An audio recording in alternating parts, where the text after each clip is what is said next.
Hello, human peoples. You're listening to the podcast network of Gamefully Unemployed.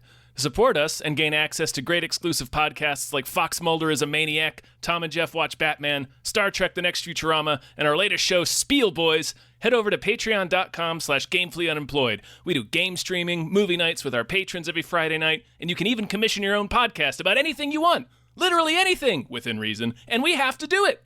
You are quite frankly out of excuses not to go visit patreon.com/gamefullyunemployed. That's patreon.com/GAMEFULLY unemployed, which is spelled like it sounds.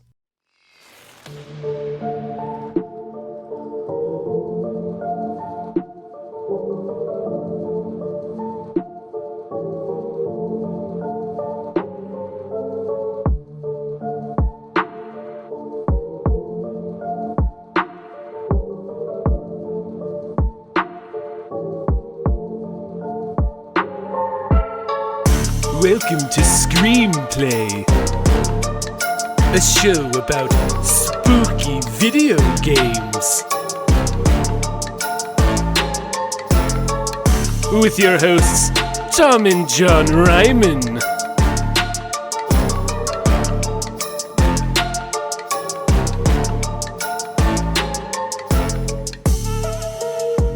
Hello, everyone, another episode of Screamplay. Screamplay?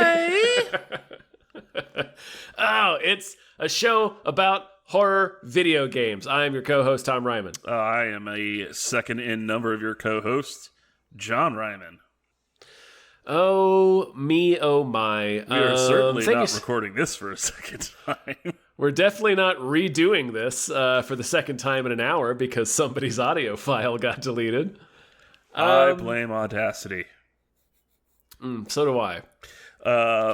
But anyways, welcome back, guys. Sorry we've been on a hiatus for a minute, but people get married, other people get really, really sick and lose their voice for a week. So we are back though, and man, have we got a good one for you. I'm really excited about this one.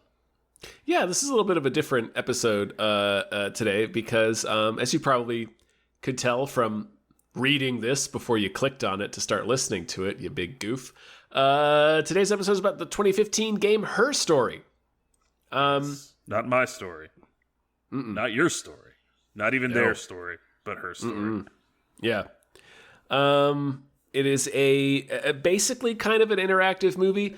It's a suspense mystery kind of adventure game where you're tasked with piecing together the events surrounding the disappearance of a man based on 7 different interrogation videos with his wife, police interrogation videos that you get to watch clips of, and then try to use the information you learn from those clips to piece together what happened. Yes. Oh, it's pretty dope. Definitely not like, yeah, oh yes, we will get into that. It's definitely not the spookiest game. It's not like an outright horror game, so it's a little bit of an unusual pick, but we get to don our little Deer Stalker detective hats this week. Yeah, and I've been sort of, I've been really, this game just really appealed to me. I've been sort of thinking about it for a long time, playing it on and off again without having finished it, so I wanted to bring it to the show, if for no other reason than to finally force me to finish playing it, but also because I want to share it with people. I think even though this game won many accolades, was many favorable reviews, it was well received, I still think more people should know about it. So here it is. I never heard of it, and I'm glad you brought it. We got to put on our detective hats. Shout out to Doc Garby, who made us some dope artwork for this episode, with me and Tom as Woody and Matt McConaughey from True Detective. Only 10 times the sex appeal. Roughly, yeah. Conservative estimate. Roughly. I do a lot. Ballpark figure. I do a lot of the same drinking Marty does, but not as much as the sexy lady encounters. But I've really shadowed him in that aspect of the character. Yes. I also am a father, so that's about the only... Those two are the only coincidences, or the only things that we share. But Tom...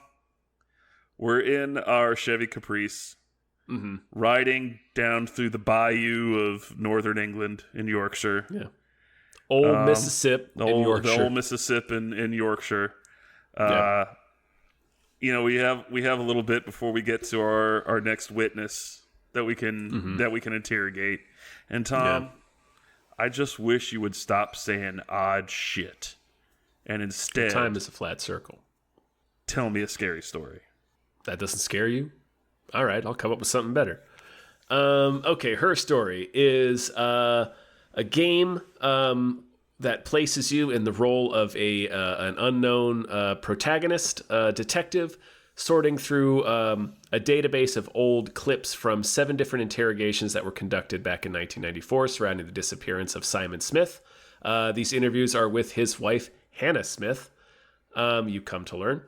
And it is your job to watch each clip that becomes available to you and listen for clues, like phrases that stick out, words that seem to be meaningful, like other oddities or things that seem important, and search for them in this database, which will then bring you to more clips, which will then bring you more pieces of the story, until finally you assemble enough pieces of the story that you're satisfied that you know what happened to Simon and why and who was responsible. And that's pretty much it. It's just a good old-fashioned detective putting your nose down over a book, only it's hundreds and hundreds of clips. Well, not hundreds, maybe 100. Watching these interrogations. Yeah, that's basically the game. Awesome. And spine tingly. Well, yeah, it doesn't sound like it. Like we said up top, it's not like an outright horror game, but this game, it's extremely immersive because all it is these interrogations. So you're just sitting there getting drawn in just by this woman's words. So there are some moments that are genuinely chilling. There are a few reveals that you learn in the story, both the events surrounding what happened to Simon and also surrounding Hannah and what her life is. That are genuinely do tingle them spines, run them ghostly fingers, twirling through your neck hairs. So it is a little bit spooky. It is. It's very, very eerie. I would compare it very much to like those old. Well, we'll talk about it more in the next section about like the horror and the spookiness of it. But Tom, we're pulling off the that old alligator expressway in northern England. We're pulling up outside Spookaboo Manor. We're getting outside, taking an airboat down the Thames. Yeah, we're stepping out of our Chevy Caprice Classic, eyes stinging from the hot Yorkshire sun, and let's enter Spookaboo Manor.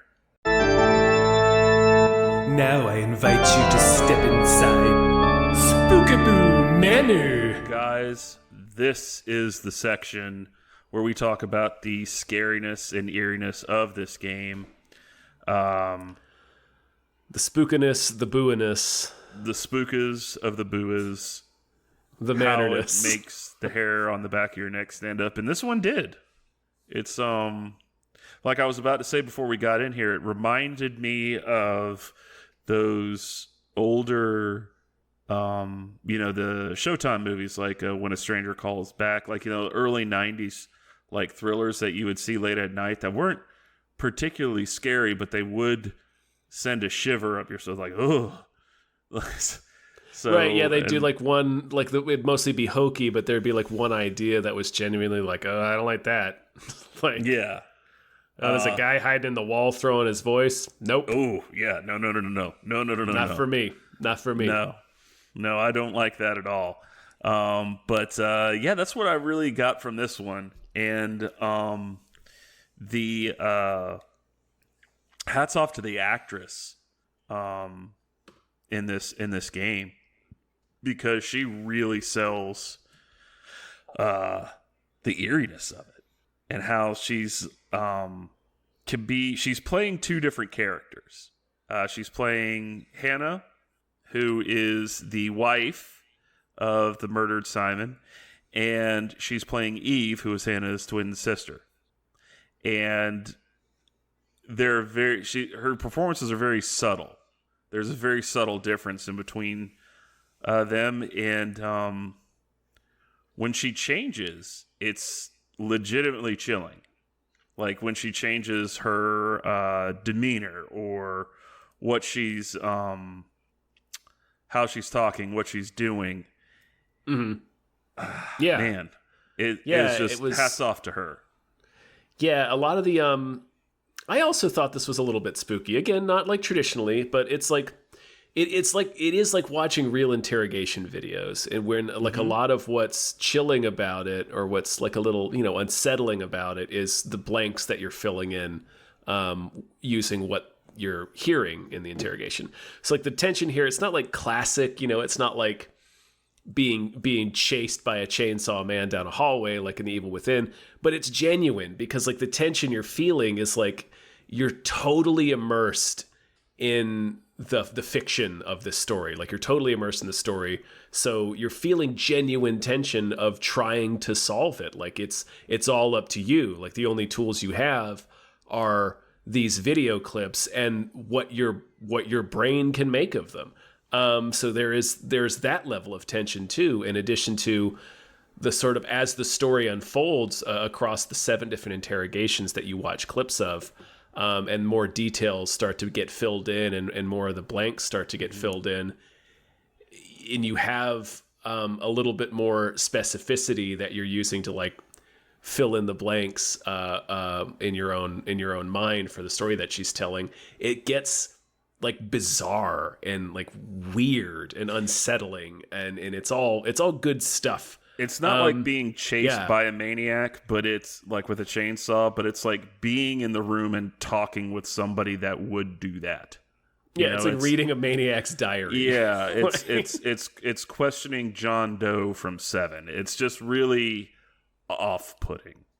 Yeah. And the level of immersion in this is, really all you're doing is just typing search words into like a search bar to like try to find different points in these videos. Certain keywords will bring up different points, but it is almost like you are the actual detective, because you are questioning the suspect, because you're asking questions like, okay, tell me about the alibi, or ask for motive or something like that. Yeah, exactly. And you are really, even though these questions have already been asked, unless you type in that keyword, you're not going to get those answers. So it really is you being a detective and thinking of what questions need to be asked here. And it really is like being a detective interrogating a potential homicide suspect. And you get immersed in this game to the point where, I don't know if you feel like this. It's not like coming out and like saying boo, like something jumping out at you and you getting scared. But like you can get engrossed in this game. It's one of those things where like you're engrossed in it, and someone might come by and tap you on the shoulder like, "Hey," and you're just like, "Oh my god," and that would scare you. It's one of those things that's very slowly you notice the hairs on the back of your neck are standing up, and it's very subtle and very good. Yeah. I also think the presentation adds a little bit. The whole game is you're looking at a computer screen. It's an older computer screen. Like we're talking like Windows 95. Yeah. And that's the entire game, is looking at this computer screen and using the computer screen's interface to pull up these video clips. But there's intermittently, like the fluorescent lights are reflecting off the screen. Intermittently, sirens will pass. Other things will happen, like you'll be able to see your character's reflection in the monitor. Mm-hmm. It all hangs together a bit spooky. Like it's the mood of it is assisted by the presentation, as simple as it is. Like the old computer, the sirens, the music that they do. The score of this game is very interesting. Mm-hmm. And just like there's a little bit of mystery to it, because you don't know who you are. Like you don't know who your character is. There's a note in a little text file that's left there by like some mysterious benefactor that's like gotten you access to this computer, right. And they only sign with their initials. You're like, oh, who's that? So even like the stuff that's not just the immersion of watching the interrogation videos, kind of gooses it a little bit, like moves it a little bit further into the spookiness realm to sort of make you feel like a little bit. You never really feel fully at ease, no. Which I appreciated. Yeah, and just talking about the sound, I like the. I don't know if it's necessarily supposed to be creepy, but like the kind of like droning buzz, like from like the of the monitor, the monitor, and it just kind of like you kind of picture yourself in this like dank records room looking at it. Absolutely, yeah. Just the level of immersion that you get as a detective, and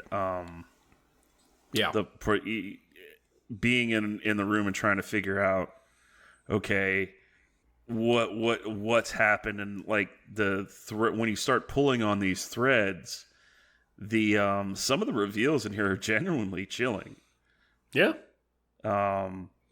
But spoilers. Obviously, if you're going to, we're going to compare notes on this case in a minute. Oh, we're going to spoil the shit out of this. Yeah, so if you're at all interested or had an inkling that you were maybe going to play this game, I really recommend that you pause the episode and play the game first. It won't take you long. It only took a couple hours to get through. Yeah. But if you have any interest at all, urge you to play the game before you listen to us ruin it. It only took me 2.5 hours to actually find. No, I guess we know who the true detective is. Yeah, the real investigator. No, I'm like the level of Making a Murderer detective, where I'm just like, oh, well, there. That's all I need to know. Yep. Case closed. But yeah, it's yeah. I said spoilers to preface this. Like, yeah, the reveal that the parents were murdered. I was like, huh. Yeah. Did not expect that. Did not expect the parents to be murdered. Did not expect... Well, we'll talk a little bit more about it, and I'll see what you thought as far as what you think happened a little bit later. But speaking of that, why don't we mosey? Why don't we mosey on down? Why don't we migrate out into the back? Mm-hmm. We're gonna creak our way through here. Be mindful of Vincent Price is in the back feeding finger bones to crows. Yeah, because we don't want to be donors for those finger bones, so let's try not to disturb him. Don't want to disturb his crow time. No. It's his crow time. But we'll pass through this rusted gate and into the boneyard. Perhaps now we should go traipsing through the boneyard. And ladies and gentlemen, this is where we talk about the actual gameplay, the bones of the game, as it were. And we have a little bit more to say on this one, not because this game is not scary, but just because so much of it hinges on the mystery itself and solving the mystery, that this is going to be a little, because, it's a little off the beaten path as far as the games we play. It's going to be a little bit off the beaten path in the show. So, yeah, this is kind of going to be like an all-purpose section almost, but we have to talk about the mystery, and in order to do that, we have to talk about the gameplay, and I think they got it. Yeah, and so we're going to talk about all that. So I was going to keep going. Yeah. Go ahead. Yeah. You mind if I start? Because I really have so many things I want to say about this gameplay. Day. Oh man, I love the way this game plays. The gameplay is dirt simple. It's just a search bar and a little save function.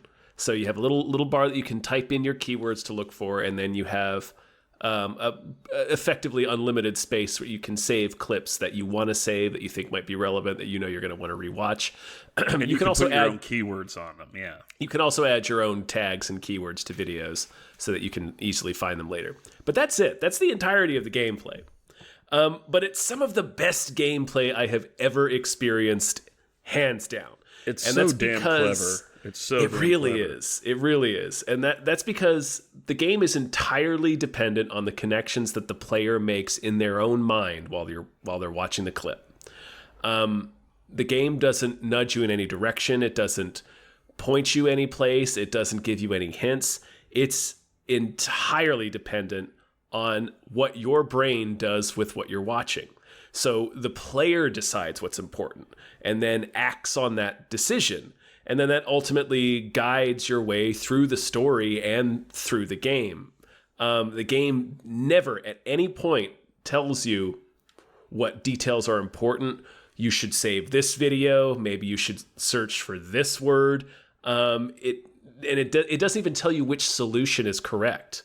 It doesn't even ask you what you think the solution is. It just asks you, are you satisfied with what you think happened? Yeah, there's no moment like I accuse Professor Plum of, with the candlestick in the billiard room. It's, go ahead. I just had a couple more thoughts here, and then I'll move over. I'll hop off the soapbox. No. Before Vincent sees us. It's your book. I love that the engine of this game is just the player's brain. Like, I think that's such a cool idea, because like, it's not even that like players will come to different conclusions, like have different solutions to the mystery. You won't even experience the story the same way as any other player, because the game moves like you get, the story gets dispersed to you according to how you think about it. Like we all get the same 5 clips to start with, but it's what words do you take from those clips to begin your search, and that begins how you start to get the story deployed to you. So it's like, not only are you coming to different conclusions, but you're experiencing the story at a different rate, entirely guided by your own thought process. So like, different players are getting different reveals at different times. Some players may never learn certain pieces of information just because their brain didn't guide them in that direction.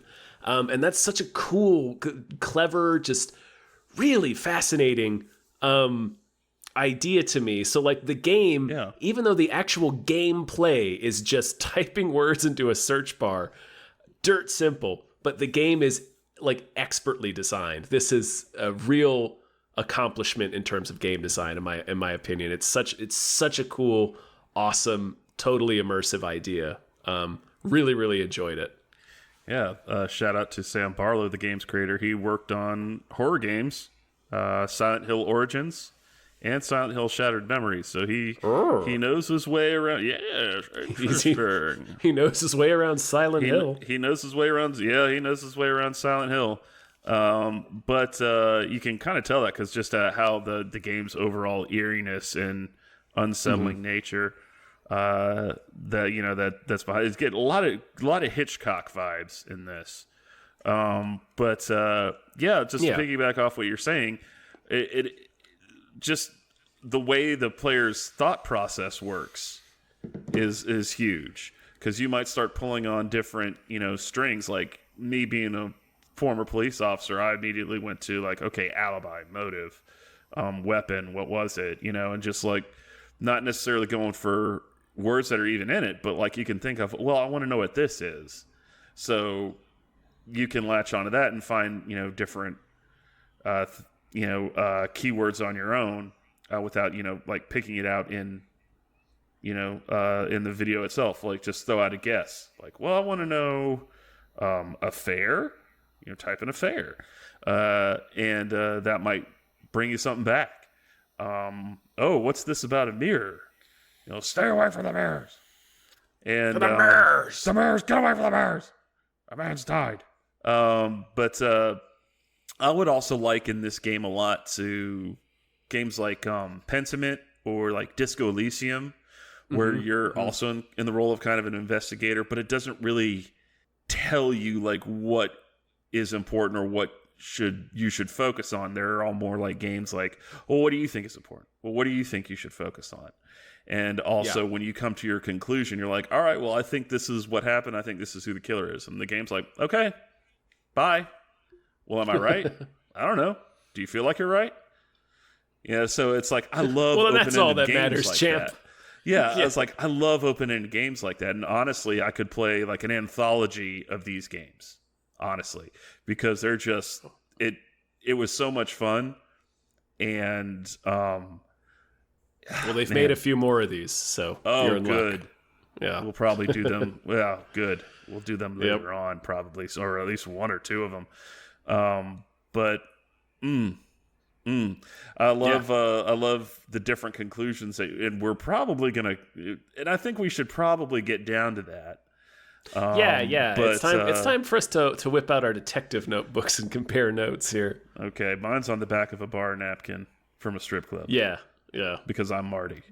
Mine is scrawled feverishly all over my entire body.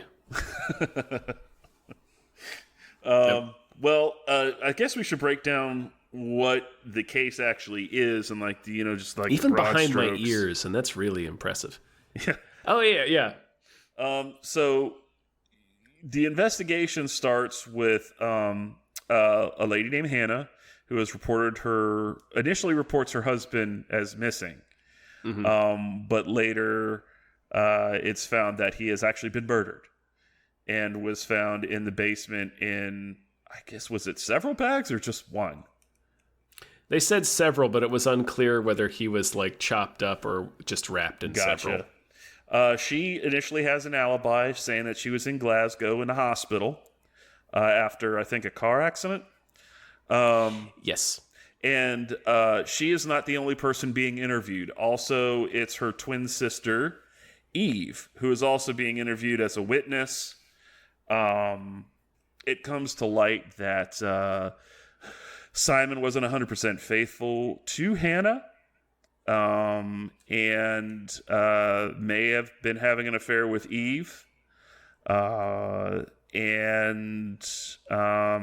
he is, when he's found, his throat has been cut with a shard of mirror that he had made, because he is a glazier, which means he works with glass. This game taught me that word. Yes, glazier. And he had made a mirror as a present for Eve.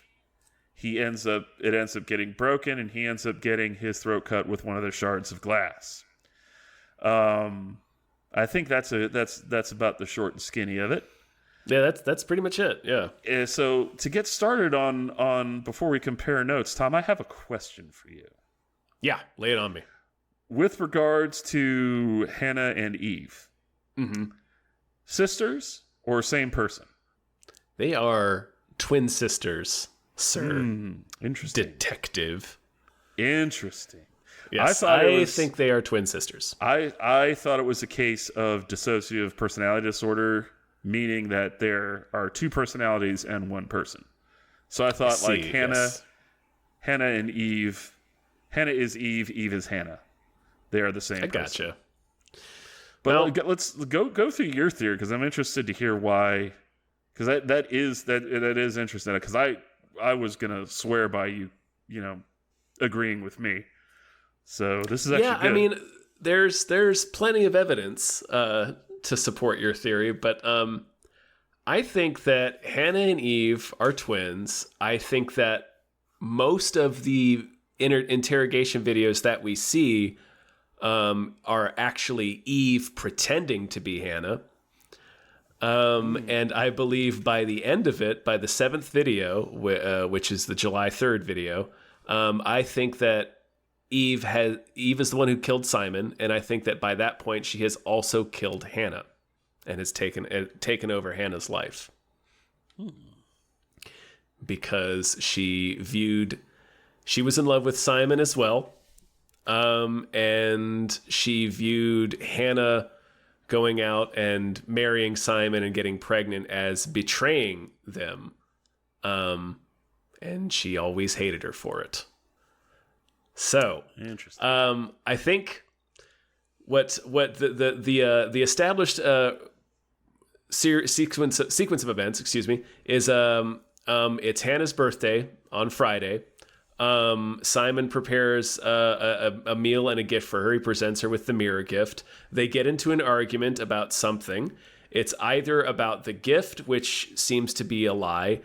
It's about Hannah asking Simon whether Eve can move in with them because Eve is her long lost sister.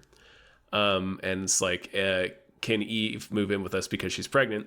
Or it's an argument about Hannah has just discovered that Simon is cheating on her. Either way, they get into an argument. Hannah goes off to Glasgow. Simon goes out to the bar to get hammered, comes back home. I believe that Hannah really did go to Glasgow because there is evidence that she was an offender bender and was admitted to the hospital up there. So I think she was up in Glasgow and Eve was down here. I think Eve snuck into the house and killed Simon and stuffed him in the basement and then pretended to be Hannah for the next few days. I think she's the one that reported Simon missing. I think she's the one in the first 2 or 3 videos. The difference you can tell on screen between Eve and Hannah is that Hannah wears her hair up. Eve's hair is always down. Eve is the one with the tattoo on her arm. Hannah does not have a tattoo. And there are a number of scenes where it's supposedly Hannah, but it's a woman with her hair down. So I think that's Eve. And they're asking her details about her life, like her marriage. They're asking her details about her trip to Glasgow, and she doesn't know the details. She's very vague. She describes their wedding in terms of the photographs that she saw of it. But when it's the version of Hannah that has her hair up, she knows all those details. She draws them a map of where she went to in Glasgow. She knows that she and Simon have been married for 10 years, almost to the day. You know, she knows all of the details that she's supposed to know. So I think that for the first couple of videos, it's Eve pretending to be Hannah. And then midway through the June 27th video, which I think is like the 3rd or 4th video, it's one of the middle videos. Midway between there, I think they switch places. Because Hannah gets sick and goes off to the bathroom and comes back and her hair is up and she's behaving differently and knows details that she didn't know before. So I think in that video, it was Eve, but then she went to the bathroom and they traded places, which we learned from one of the videos is a thing that they supposedly did as children. They would parent trap the shit out of everyone, including their boyfriends. So yeah, I think that's what happened. I think Eve killed Simon. I think Eve has also killed Hannah by the time this is all over. I think that's what happened. That's interesting because there's no word about them ever finding like Hannah's body or anything like that. So not that I could find, and I really looked. No, I tried every variation I could think of, and I could not find that. Yeah. I haven't seen all the clips. There's an achievement you get if you find all the clips, but I haven't either. Yeah, that's interesting. I could see it logically that does make sense. There's one thing that kept me from thinking that they're sisters, and that is that I could not swallow the story of when they were kids. Apparently, when Hannah and Eve's mother was pregnant and giving birth, they had a midwife come in who could not have any children of her own. And when she gave birth to the twins, she lied to the mom and said that Eve had actually died so that she could take her home and raise her as her own daughter. Hannah talks about meeting Eve later on, and then they became friends, but the midwife ends up, dying, being mysteriously pushed down the stairs. Oh, right. We didn't even mention the parents. That's a whole other thing. Yeah. And she says that Hannah then came to live in her attic, and they would, parent trap the kid, play games with the parents. They'd swap each other out, like for meals or going to school or getting ready for school. One would pretend to be Hannah. Eve would pretend to be Hannah and not be ready for school. The mom would fuss at her. She would walk in the room and come back out fully dressed as Hannah. And this apparently went on until they left for high school, I would assume, but or until the parents were mysteriously murdered. Well, it goes on until Hannah gets pregnant. Yeah, Hannah gets pregnant. So this is marries Simon and moves out. Yeah, this is into adulthood. So I refuse They're to 17 believe, years old. 17 years old, yeah. I refuse to believe that the parents would go 17 years with that route and not notice a child in their attic. An extra child in the attic. Well, she supposedly moved in when she was 5, so it would only have been 12 years. But I get your point. It is a little hard to believe. Yeah, they're was a little hard to swallow for me. They're specifically obsessed with Rapunzel. Right. Like, they're obsessed with fairy tales, but specifically Rapunzel, which is about a witch stealing a baby and hiding her away in a tower where she's not allowed to go outside. And that's how Eve describes her childhood, after being stolen by the midwife and raised by the midwife. Or as a personality trapped inside a body that is not her own. Sure, yeah. Looking out the window, that's how she describes it. She refers to Hannah as her reflection. Hannah being a palindrome, spelled the same way front to back. So is Eve.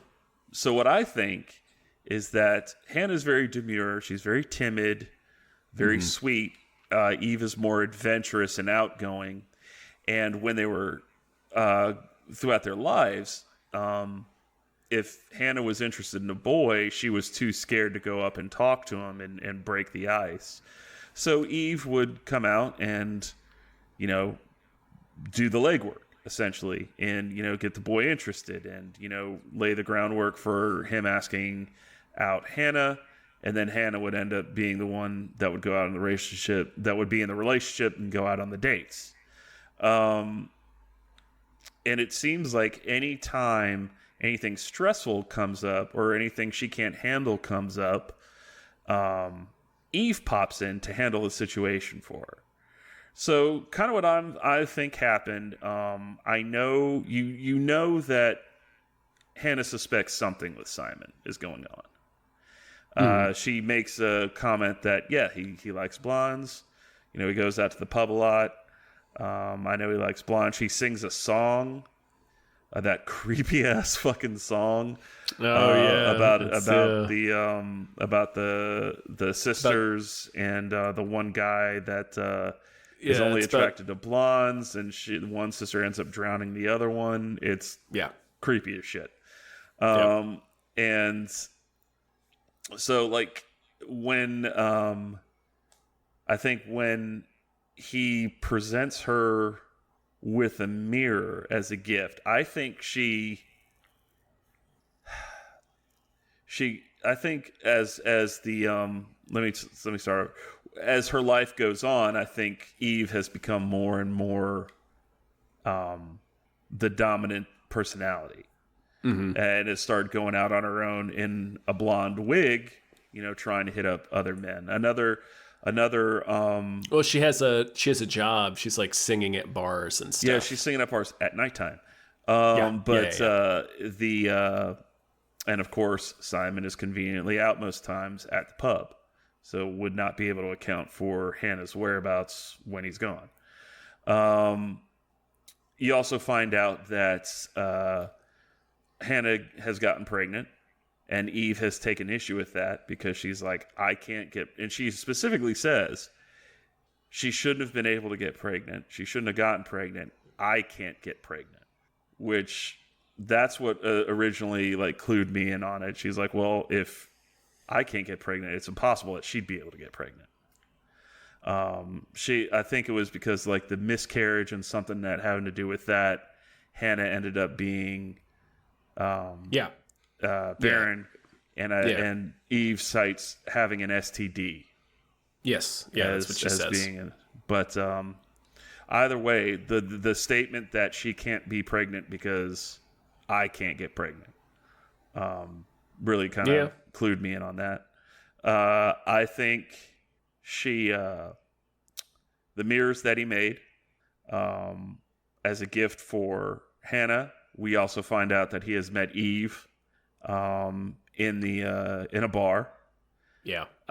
And I think this mirror thing is his one move. So like he's like, look, I'm a glacier. I can make you a. That's how he slides into. That's how he slides into women's DMs. Yeah, that's how he slides into the DMs. It's with ornate handheld mirrors. You want an ornate handheld mirror so you can look at how beautiful you are, how beautiful I think you are. It's his version of close-up magic. Yeah, but it's covered in silver. Yeah, it's covered in silver and gold. Well, not really gold, but it kind of looks like it though. So use your imagination. Gold paint. Yeah.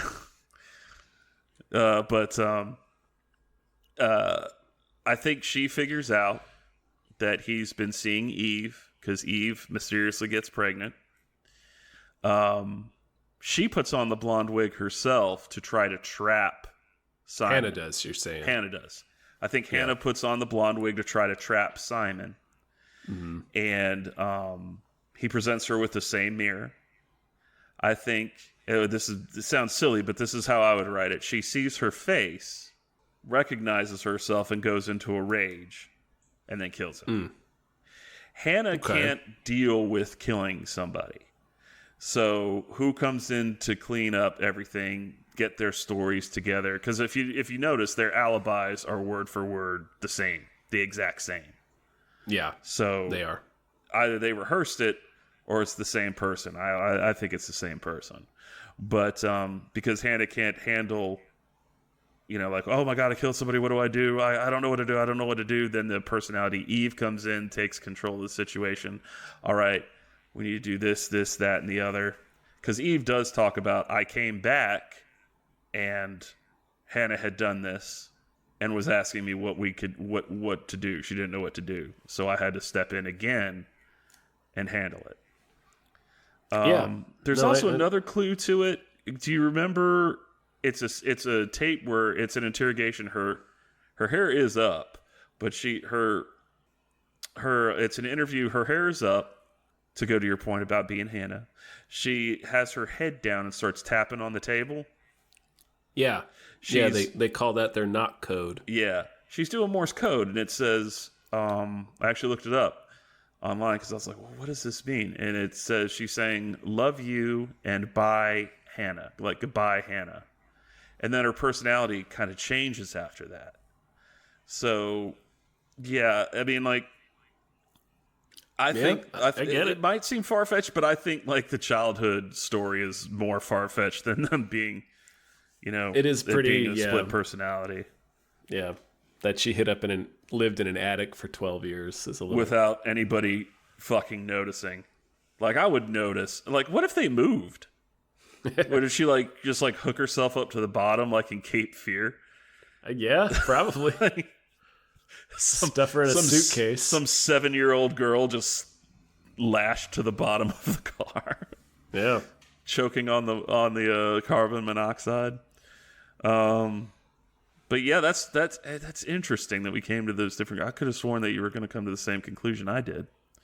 No, I see it. I see it, and I appreciate that the game has enough evidence to support a bunch of different conclusions or even interpretations of the same conclusion. So it's and there's, to my knowledge and from what I've read, there isn't there isn't one clip that definitively says what happens. It truly is like there is no complete solution. It's just there's a number of possibilities. It's just where did your brain take you? What do you think happened? Yeah, and I really appreciate that. That's really cool. It is, and I went on because I wanted to see what other people's conclusions were, and I saw videos 4 guys just talking about it, and 2 of them thought split personality, 2 of them thought twin sisters, and they were differing on who killed Simon, Hannah or Eve. Mm-hmm. I didn't see Eve as being. I saw her as being cold. I didn't really see her as being Machiavellian. Like in your scenario, but I can definitely see the evidence for it. Especially at the end when she's very coldly, because I was looking for confession or something like that maybe. Mm-hmm. And she's well, all we're doing is telling each other stories. That's all these are. You can't prove anything anyway. Yeah, how are you going to arrest somebody that doesn't exist? And I think you had mentioned something earlier about like the lie detector test. Oh yeah. And you can like, and it was interesting, man, because what was it? I think he said Well, it's the only question she gets wrong is what her name is, and she says her name is Hannah Smith. And that could like go, and based on both our theories, that could go either way. Like Yeah. she could be in one personality, like, oh no, I'm not Hannah, I'm Eve. Yeah. Or they could be two totally different people. It's really cool. I love open-ended mysteries like this. Like, it's just like, well, what do you think? Mm-hmm. And like, you can go back and say like, well, what did I miss? And like, oh, I never saw that before. I didn't think about it. And then you start looking at it in a new way. I didn't know until the end that you are supposed to be their daughter. No, yeah, I don't think you can. That's like the one last reveal. Yeah. It's like, you're revealed to be the daughter of Eve. Or Hannah. Or Hannah. Eve. Eve. Yeah. Eve. Evna.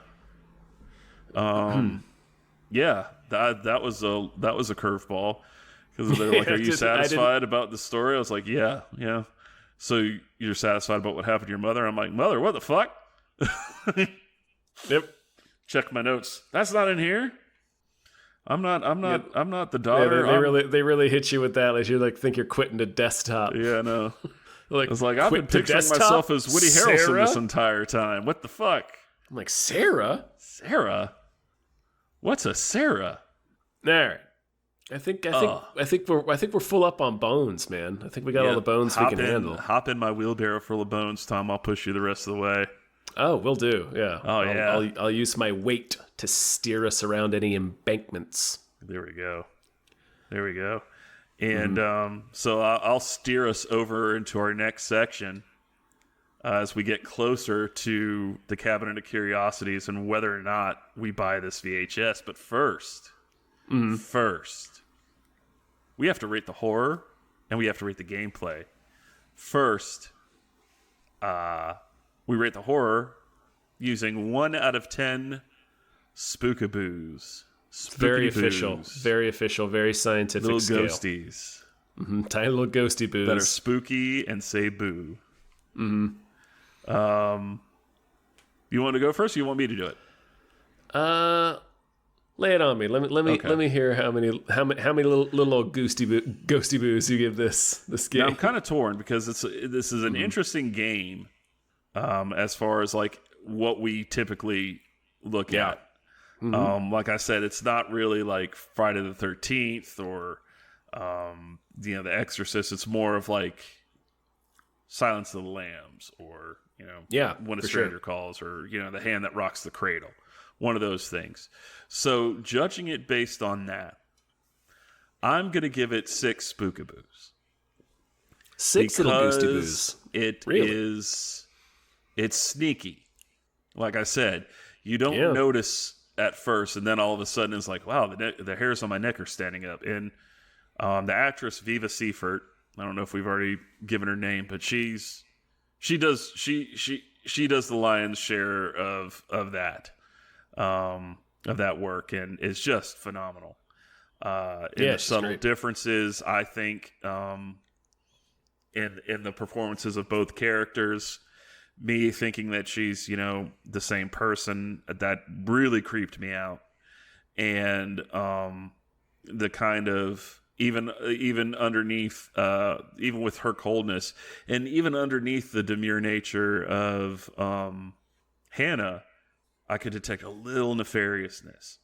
And that was just really subtle and very creepy. So it's not like a scare fest, like, it's not a 10, like, I think The Evil Within, but it's scarier than, say, like a game like we just did, Resident Evil, which I think I gave a 4. So, but I think a 6 is pretty. I think a 6 is spookaboos. Yeah, here, Hannah, here, Eve. All right. Just gonna throw six ecto coolers at them. 6 spookaboos. It's a whole lot of ectoplasm. I was going with 3 spookaboos. Ooh. I'm feeling 3. Like that I said, surprises me because this was your call. All right. I know. But in terms of being a spook fest, little spookaboos, Just a 3. Like, it's not. It's it's the genuine tension of wanting to solve a mystery and of being totally immersed in the story that this person is telling you. Right. So it never got to the point of like looking around behind me and checking corners and stuff, but it was, kind of edge of my seat, hunched up shoulders, like a tap on the shoulder, be like, Yeah. I think, but it's just sort of like it's like campfire tension for me. That's the best way I can describe it. Which is like a comfortable level of being tense without being like starting to sweat and being nervous and looking around for monsters. the feeling I got playing this, and this is kind of what I'm trying to grade it on its own merits too, because this game is, the construction of this game is basic as shit. It's essentially just like an FMV game. There's nothing to it. It's just a search bar. But what they do with the acting, and like I was talking about, like the drone of the computer, and just kind of like being alone with a psychopath. It's just totally on her acting, and your role as in the threads that you choose to pull on, just how much they're able to do with so little. That's why I kind of ranked it high, because I'm like, okay, I see what you guys did here, and that's that might be more, I don't know. I got a level of creep from this that I don't typically get from games. Yeah, sure. It delivered me a different kind of creep, if that makes sense. Different kind of creep. A different kind of creep. A different kind of close-up poster, it's going to say. Yeah. John Rabbit, a different kind of creep. Yep. But yeah, I think. Oh wow! Let's rate that gameplay. Let's rate that gameplay. Yeah. That's interesting. I like. Yeah. Oh wow. Okay. Yeah. Now we're gonna rate the gameplay bones wise, from 1 bone to 10 bones that the skeletons are gonna throw at us, because it's their bones with a Z. Yeah, bones with a Z. Because we're pretty laid back here. Yeah. But we're so laid back, it's spelled BONZE. Now you've gone too far, you son of a bitch. Fuck, god damn it. All right, damn it. How many bones? Stop how many the bones do podcast. you give this game? Son of a bitch. Man. I'm actually going to let you go first, because I'm curious as to what you're going to say now. You let me go first? All right, Yeah, you ready for go this? ahead. You ready for this? 10 bones! 10 bones! 10 bones. All of the bones I can possibly give to this game. Take that however you choose. Yeah, like I said, this may be, in my opinion, one of the best designed games I've ever experienced, period. Just the fact that it's a game driven entirely by your own brain, that lets you actually sit and try to solve a legitimate mystery, just with your own thought process. Incredible. I don't care that it's only type in words into a search bar. Like, what it makes you do in your own imagination and with your own thinking is just superb. So all the bones. You can have my share of the bones out of this wheelbarrow. 10 bones. 10 bones. I am also going to give it 10 bones. And this is the reason why. And I maybe I should have given it a little bit lower on the horror rating, because now looking at my reasoning, it has more to do with the way the game is set up, because this game really does a lot with very little. And yes, that the level of creativity that's gone into just something that seems so bare bones, and the level of immersion that it gives you is just, it was just like, it was just very unique. Something I haven't seen before, and certainly something not like something I'd ever played before. So yeah, 10 bones, man. And like, hell yeah. You know Pile what? them No, on. I think probably like a 5 or a 6 is good for the Spookaboos because it did deliver on like the spookiness and the creepiness.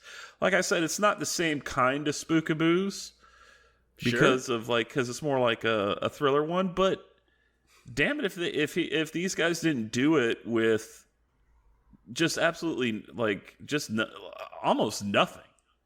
This looks like something that he could have made in his office, and I think he might have made this in his garage, honestly. I think I did read somewhere like that, like it was like very, very small. And yeah, 10 bones. Good job, guys. Way to go. Stack them up. Way to All go. right. Our final section approaches. God. Oh man. We approach the haunted Blockbuster. We sure do. They're all haunted at this point. Yeah. We're not going to Hollywood Video or movies, but the Blockbuster. Tom, we see it looking at us. It's got the old Warner Brothers label on the outside, like the black circle with like the white W in it. Oh, I know what it looks like. Yeah. It's right next to the copy of Outland. Mm-hmm. Tom? Yeah, I'm here. I'm listening. Man, I'm kind of scared to ask. But do we buy this VHS? Please tell me whether or not I should just buy this VHS. Buddy, let me tell you, I would say yes. I would. I don't call it essential for horror fans, but there is like a certain kind of mysticism to it almost. The way you get drawn into the story and the way that like the bizarreness of it all, of this impossible story of a child hiding in the attic and these two kids sharing one life, and you can get lost in it, and it does kind of start to feel a little bit supernatural. So I guess that's an argument for why horror fan would maybe want to keep it. But I would buy this VHS. This would be one that I would revisit to find the remainder of the clips. I've got most of them. Yeah. I say yes. I also say yes. And the reason being is, yeah, it's not the traditional horror game, but I think it has stuff in there that horror fans like me would like. And it's just such a off the beaten path game.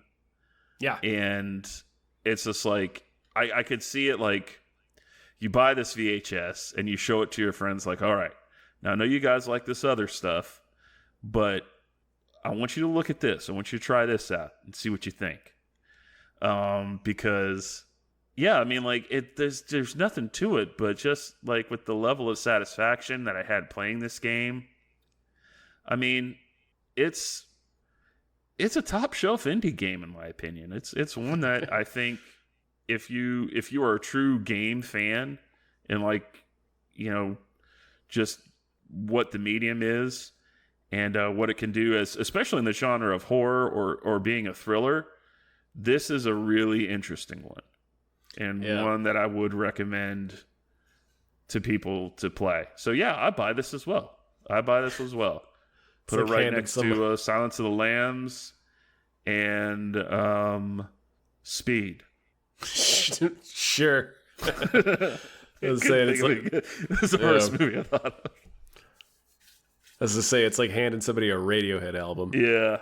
Here, open up your mind. Yeah, open up You've your mind. You've played Battletoads. Yeah. Get ready to think about video games in a different way. In a whole different way. Have you read Infinite Jest? No, we're not going to be like that. No, let's not do that. Let's get out of here. I've had enough of the Yorkshire Bayou. Oh man, we've done it. That's a sode. We fulfilled our obligation. Yes, we did. We solved the case. We both got stabbed by the guy from Werewolves Within. Sure. And I'm pushing you out of the hospital in a wheelchair, realizing that the real case was our friendship. Yeah, that was the real mystery that needed to be solved. That was the real journey. That's what the real story was. Listen, we have a Patreon, patreon.com/gameplayunemployed. You head over there. We have all bunch of different tiers you can subscribe to. We've got exclusive podcasts like Tom and Jeff Watch Batman, Fox Mulder's A Maniac, Star Trek The Next Futurama, and Spiel Boys. We also have tiers where you can commission your own podcast series about pretty much whatever you want. We do movie nights with our patrons every Friday night. There's a bunch of other stuff there too. We got a great little Discord community. You should check it out. What a deal. And also leave us reviews and ratings and stuff on wherever you happen to be listening to podcasts. Do those things. If you like this podcast in particular, mention it by name in your review. And where can people find you, Tom? Around on the socials. Under you guys your bed. know where I am if you need to. Yeah, under your bed in the dumpster. An invisible man. Anyway. Well, you can find me online as well on Twitter at Johnny Rhymes. Give us a shout. Let us know how you like the podcast. Also, we don't mind getting suggestions for games. Tweet at us about what you thought you thought the solution was to this. Tell us how wrong we are.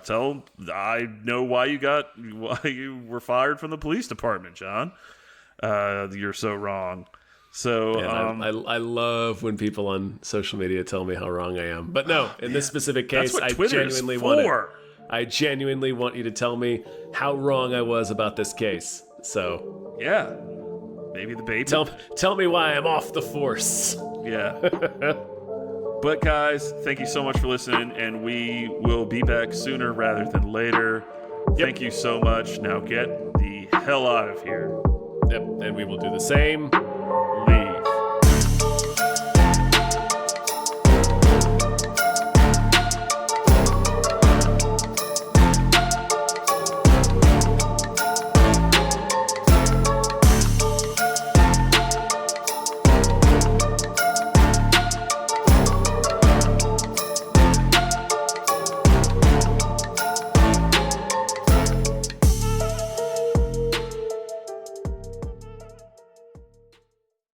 Our episode artwork is provided by Doc Garby.